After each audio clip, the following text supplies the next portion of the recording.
So when does a growing studio become too big? Let's talk about it.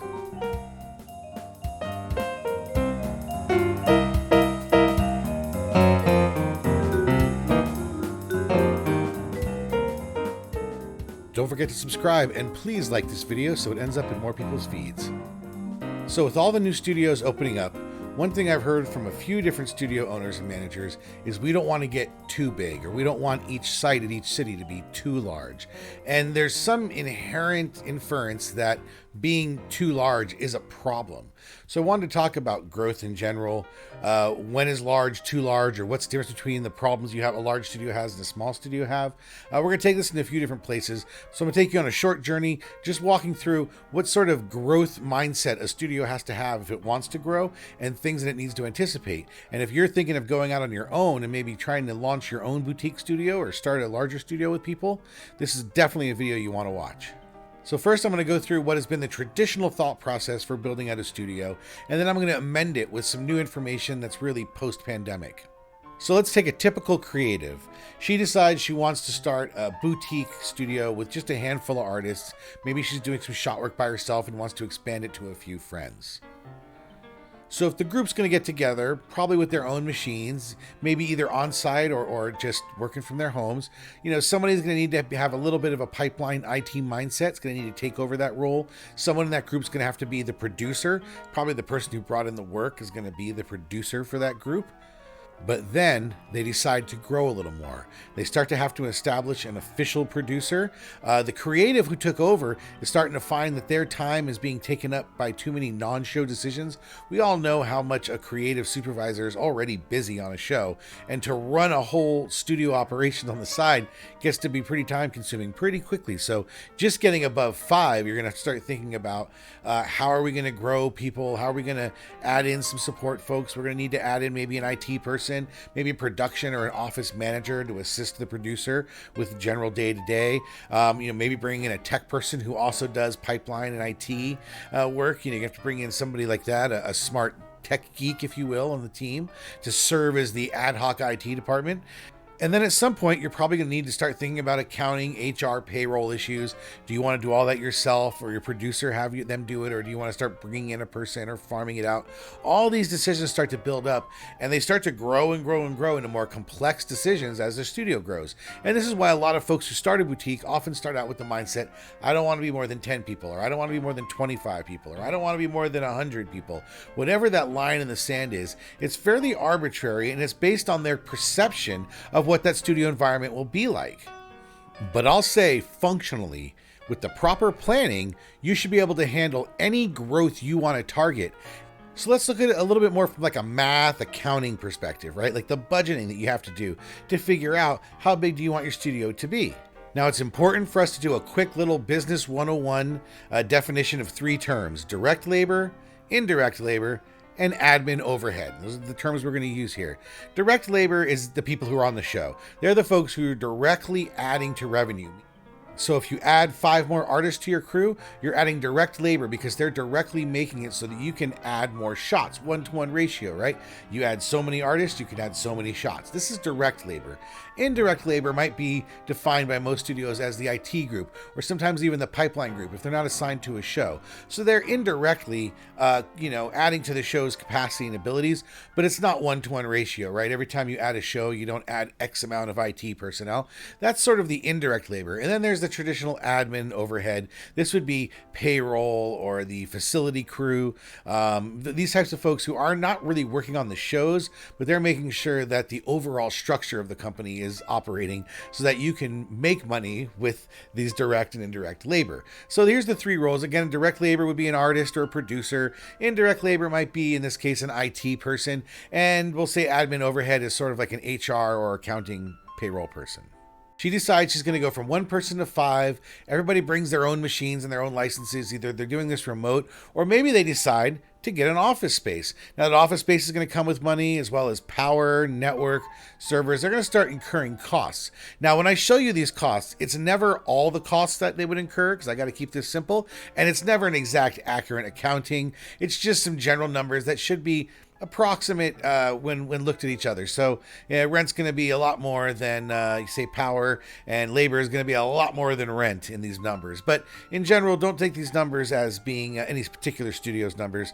They were just arbitrary numbers that I made up from what I've seen over the years. So looking at the annual cost of just having a one-person shop or a five-person shop, you can see that, of course, the labor goes straight up, right? You've got 5 senior direct labor, artists. You've got high-end artists. Your 5 buddies you brought into your company, and so she's brought her friends in. They're all now working, and maybe they decide they need to get some storage if they're going to work together in an office, and so they spend money on a good storage system that's shared, and they buy some network hardware and servers. So of course this is intuitive to anyone, right? If you're going to take an at-home idea and bring it into a small office, you're gonna have to start buying all this stuff. But it gets more complex than this. So you decided to take this to the next level, and you really want to grow your new studio to 5 or 25. So the supervisor talks to a producer, talks to the folks who are in charge, says, let's do it. And now they need to think about a whole lot of costs that are going to be incurred. And that includes direct labor. So you're going to need to add a bunch of artists. You're probably going to need to add a coordinator. If you're going to get up to 25 people in this office, you're going to need an office/production coordinator, assistant to sort of take care of the little stuff so everyone can keep making movies. You're going to be spending, I don't know, let's just say $10,000 a month for an office right now. Power is going to be a portion of that. It's going to be, they got buy network equipment, servers, email infrastructure. And then with every artist, there's going to be costs. There's the salary costs. There's buying computers, desks, licenses. You need to get coffee, water, milk, beer, snacks, hand sanitizer, toilet paper, printer paper, all of the things you need to buy, and you need to buy more of for each individual person you hire. And then of course there's the storage. Like I said, you're gonna have to spend some money on that to get to at least 10 to 50 terabytes of storage for this 25 person crew. And you need to start thinking now about, are you going to be covering absences and vacation time? It's something to think about early in your studio. You definitely want to have sick time. The first thing I will point out about absences is anytime you're growing your team, you need to think about you're growing the number of absences you're going to have. So I've seen people with small crews crew up to very large crews, and they're constantly feeling like every week the problem of people calling in sick gets worse. Just remember, when you're building your crew, you're going to build more absences into the model. Assume if you're given 5 days of sick time, for everybody you hire, there's going to be 5 days. That means if you hire a crew of 25, you should expect that almost every week somebody's going to be out sick. That's just the way it is. And when you see that creep that happens into the schedule, don't take it the wrong way. Keep it in perspective. The more people you add, the more absences you're going to have, the more sick days you're going to have. And yes, a lot of them are going to happen on Mondays. You just sort of have to eat that reality. But I just want to point that out. I've seen a lot of producers and other show leaders get really upset when their crews ramp up and all of a sudden everyone's calling in sick. So we've looked at that list, but now let's plug it into some numbers. Let's take a look at like what it would take for a studio to grow in maybe a few steps from 5 up to 25 people. Now, as you look at this graph, there's a lot on here. And the one thing you can see is that big green glob. That big green glob is the direct labor, right? That's the senior artists that you're paying money to. You'll find repeatedly a trend through this conversation, and that is most of the money goes to labor. Most of the money goes to paying artists to do the work. And you're going to see that. And that's why I try to move ahead and I try to look at the growth excluding the salaries. So this is the foundation of what you have to pay outside of salaries. And this is what starts to create a stepping stone mentality. You're going to see that as you need to buy more desks or acquire more office space or get more network equipment or get more storage, these things happen in chunks. And so you end up with these stepping stones, and that is the first kind of roadblock that a lot of studios have in the growth, is they have to get over each step and they have to accumulate a bunch of money in a short period of time to get to the next step. We're going to be revisiting this step process and how to deal with it as I go along here. But you can see here again that they have to start thinking about how many users. If they want to get up to 25, they're going to need X amount of storage, and they're going to need to maybe expand their office space to something a little bigger now, and they're going to need to get some data storage in and buy some more network gear. You can see that here in the model. Now, like I said, if you look at most studios, you're going to find that labor is the biggest part of the pie. You're going to see office space in there, and you're going to see technology as the other costs. And then things like coffee and hand sanitizer are pretty insignificant in the grand scheme of a studio operation. But traditionally, you can see most of the money goes to labor, and in a smaller studio, a good percentage will go to the office. So let's assume that this owner, she now has her sights on being a bigger studio than just 25. What she's really looking at is getting up into that 150 model. I've seen a lot of people talk about this being the kind of ideal site for a medium to small company, and they throw that number out there, 100, 150. When I worked for the orphanage, it was a number that hovered around there. I got a little bigger than that sometimes, but that was generally the number that they targeted, and I've seen that a lot. When you go to 100 to 250 people, you got to start thinking about now you're going to have multiple prod teams. You're going to have to bring in, multiple production people per show. You're going to need a pipeline team now. So this is going to be folks who are dedicated to keeping your pipeline going. It's going to probably get more customized as you get this large. You're going to need a floater PA, someone to help the studios keep on track, keep the lunches coming in, and deal with some of the menial labor that really is going to distract this very skeleton small production crew. And of course, you're going to need to start adding in maybe 1 or 2 plus IT folks and a facility manager, if not a facility coordinator. Sometimes a facility manager will have a coordinator that comes in part-time. This is often dealing with moving desks and having to hang pictures on the wall and all this type of stuff.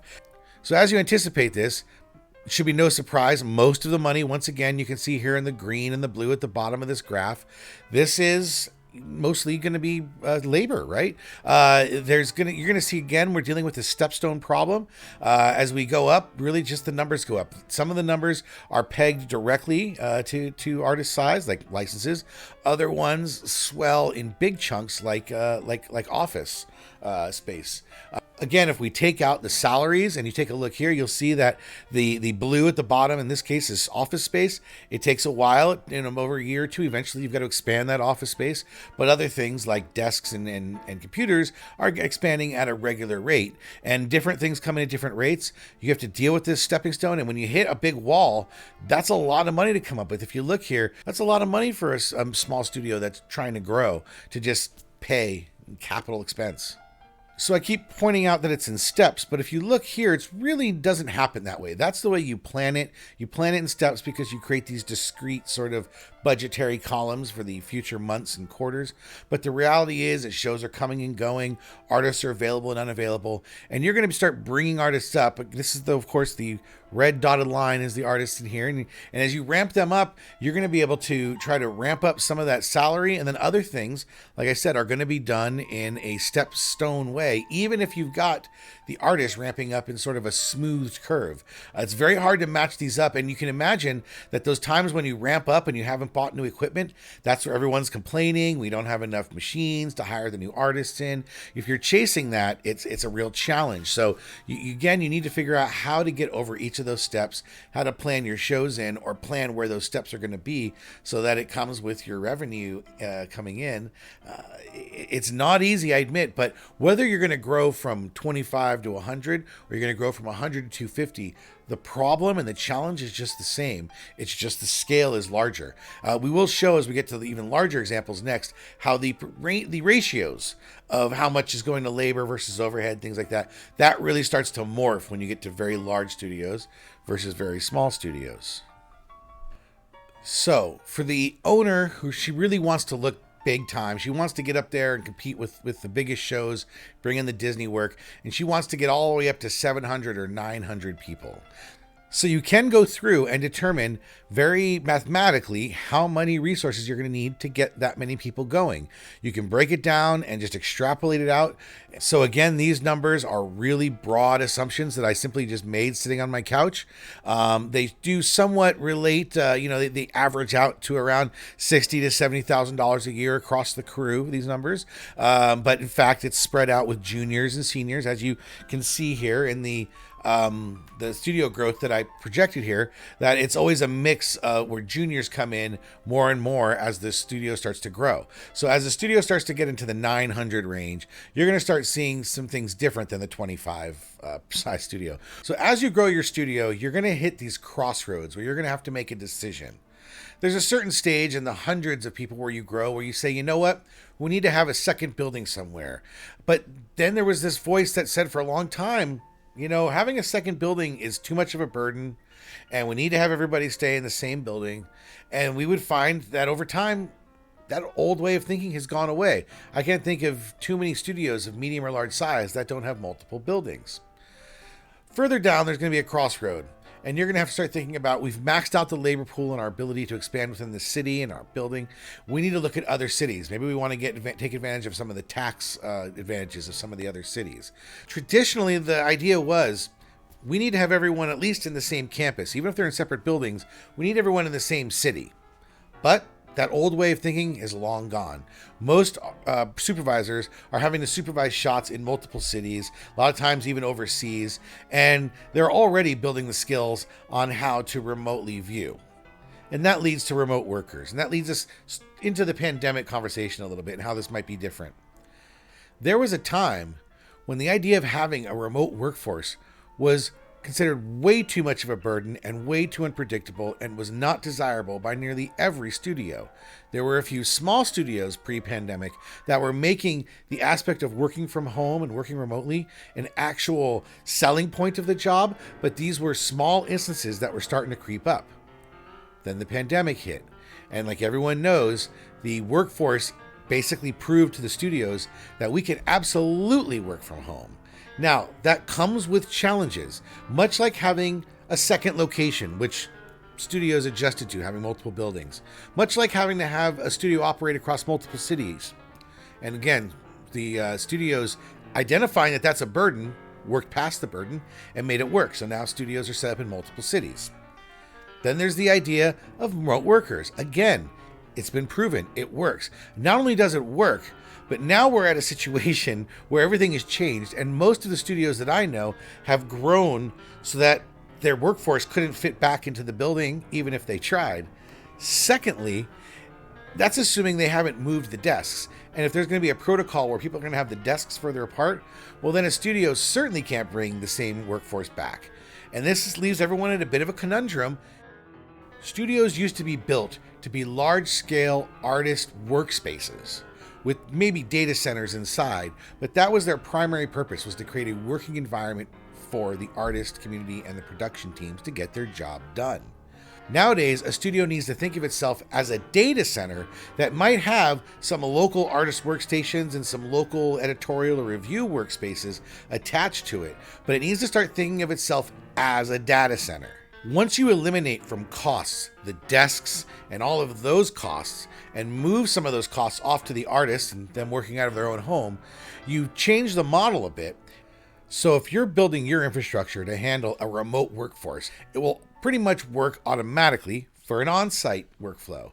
And you don't need to have your data center in your building at all. A lot of the studios here in Vancouver, Montreal, and other places, they locate their data centers in an actual co-located data center. In other words, a place that does nothing but host data centers. And dark fiber downtown in these VFX cities is an easy thing to use. So basically, they're set up the same way they would set up a secondary building next door, only that data center is maybe a few blocks or a kilometer away over at our location. We have these locations spread all around North America, so wherever there's studios, there's a co-location facility very close by, and instead of putting all of their gear into these closets, into these overbuilt offices that have far too much floor space for their future staff, they can relocate to a different location or shrink their location, move their data center to the racks, and that's what a lot of studios are doing. And then they have the flexibility to simply move or relocate their facilities anywhere they want, disconnected from the question of, hey, I wonder if there's, 100 kilowatts or 500 kilowatts of extra power for our render farm. It's a really big challenge for these Montreal and Vancouver little buildings to just be able to build a data center with the amount of power they have. So a lot of the studios that have decided to go with this model benefit from the data center being bulletproof. We have backup power and all of that, often with multiple modes of backup power and backup network connectivity, so that you have really, really bulletproof systems. Secondly, it's really flexible, and I'm about to talk that in a second. When you go with a data center model, then as you expand your workforce, you can expand your costs on a one-to-one basis. You eliminate most of the steps that I was talking about that you have to kind of crawl over to expand your shop. And give me a moment on that one. And the final thing is the flexibility that comes with being able to expand by however many artists you want and never having to worry about how big is your building. You eliminate the biggest stepping stone of all if you don't have your on-site infrastructure and you're allowing most of your artist pool to work from home. So the more you can eliminate desks and office space and all of those costs that come with studio growth, and the more you can make it work from home, the more you can make those steps go away and you'll make it more of a common slope. So if we look back at that stepping stone to get to 150 people, if it was in fact in a more operational way, like you were operating out of a data center and you were just adding hosts and adding licenses as you add artists, you can create more of an upward flow. And if we look at the same model where you're simply adding resources as you add artists, we can take away the salaries, and even with a lot of the infrastructure like computers and monitors, they can be rolled out just onesie twosie at a time, 5 and 10 at a time, especially if you have everybody working from home. You can build these things with much smaller steps, since you don't have to build out whole facilities, whole rooms. Everything happens inside a rack of a data center now. And all the new workstations that we're looking at, or a great deal of the new workstations that I'm often trying to price for people, are workstations that go into racks because most of their employees are going to be working from home for a long time to come. So operational expenses tend to happen over time. They tend to be smaller incremental costs, and they tend to be directly pegged to the work you're bringing in. So if you've got 100 more shots, then you're going to bring in 10 more artists, and you're going to need 10 more bundles of licenses and machines and all that. And the idea is you're never taking on those costs unless you're bringing in revenue. And that's the idea of trying to switch to an operational expense model whenever you can. Whenever you can turn it from a capital expense to OpEx, you can generally not incur the cost until you've got the work. And that's an important thing for a growth model for a studio. Now, a lot of the software companies and hardware companies are getting more and more into operational expense models. So you're buying things over time, you're buying things over 3 to 5 years, or maybe you're never really buying them. You're just paying a monthly fee to procure the resource, like storage. And then if you need to expand it, you just let them know, they add more storage, and you pay a little more per year. These type of operational expenses, if they're cost effective for you, can often make the steps go away and turn them into these gentle slopes of growth that you can manage month after month after month. Those big steps are killers. If one of those steps is sized to be $1 million or $2 million, it's really hard for a studio to just come up with a few $1,000,000 cash to buy a bunch of stuff. I really recommend folks focus on the consumption operational model until they're very big and they can really play, with the big players with capital. You need a lot of capital to do that kind of stuff. My point is you can grow as big as you want. As long as you plan ahead and you're planning for how much it's going to cost and making sure the work you're going to bring in is going to cover that, you can keep chasing that timeline. That timeline may push out, but you can create the stepping stones now and then apply it to the timeline as you progress. You can improvise and move it out, maybe move it sooner, depending on the work you're coming in. But you've always got a roadmap for how to expand your operation to take on 5, 10, 20, or 100 more people. The math is generally the same. The results are just slightly different. If you look at these two pie graphs, you're going to see me applying two models, the 25-person model and the 900-person model. And if you look, you'll see there is some significant differences. First, the smaller company tends to have more senior artists, and there tends to be very little people on the overhead or the administrative pool. And you'll notice here with 900 people that the larger you get, the more you're able to use your economy of scale and put your money towards labor where you make money, operational expenses, and less money towards all those overhead expenses. As a percentage, you'll generally find that the overhead costs go down a little bit the larger you get. So the amount you got to spend on rent when you're a little company versus the amount you have to spend on rent when you're a big company, sure, the dollar amount's higher for the big company, but as a percentage of how much money they're spending, it can be a much smaller piece of the pie. So it's good for you to work out your own model, to work out your own cost assumptions. And here's the thing about cost assumptions. You may not know the answers to all those things you need to fill in, but the reality is it's always better to fill in your best guess than to put a 0 in. This goes anytime you're being asked for budgeting, anytime you're being asked for how long is that going to take, or what do we need to get this done. You may not always have the answer, but you always need to give an answer. You can qualify that answer saying, I'm going to modify this answer as I come to learn more. But getting a number in the spreadsheet is way better than putting a 0 or a question mark. That doesn't help anybody. So build out a model like this. So reach out to me. I'll send you a copy of this spreadsheet. I'll stick it up on Google Sheets, and you can start adding your own costs and your own assumptions and what it would take to build out that model. Whether it's wondering whether you're going to be 5, 10, or 20, or whether you're wondering if they're going to be 100, 500, or 1,000. Whatever your target is, it's achievable. You just need to create a plan. So that was a lot. I hope something was helpful there. If there's any questions about this, I want you to reach out to me. So you can hit me up on my new email, CupOfJoeVFX@gmail.com. Ask me any questions you want. Ask me for a copy of the spreadsheet. Again, any other questions you can put in the comments below, or just find me on social media. I'm not hard to find. Thanks everybody for your support.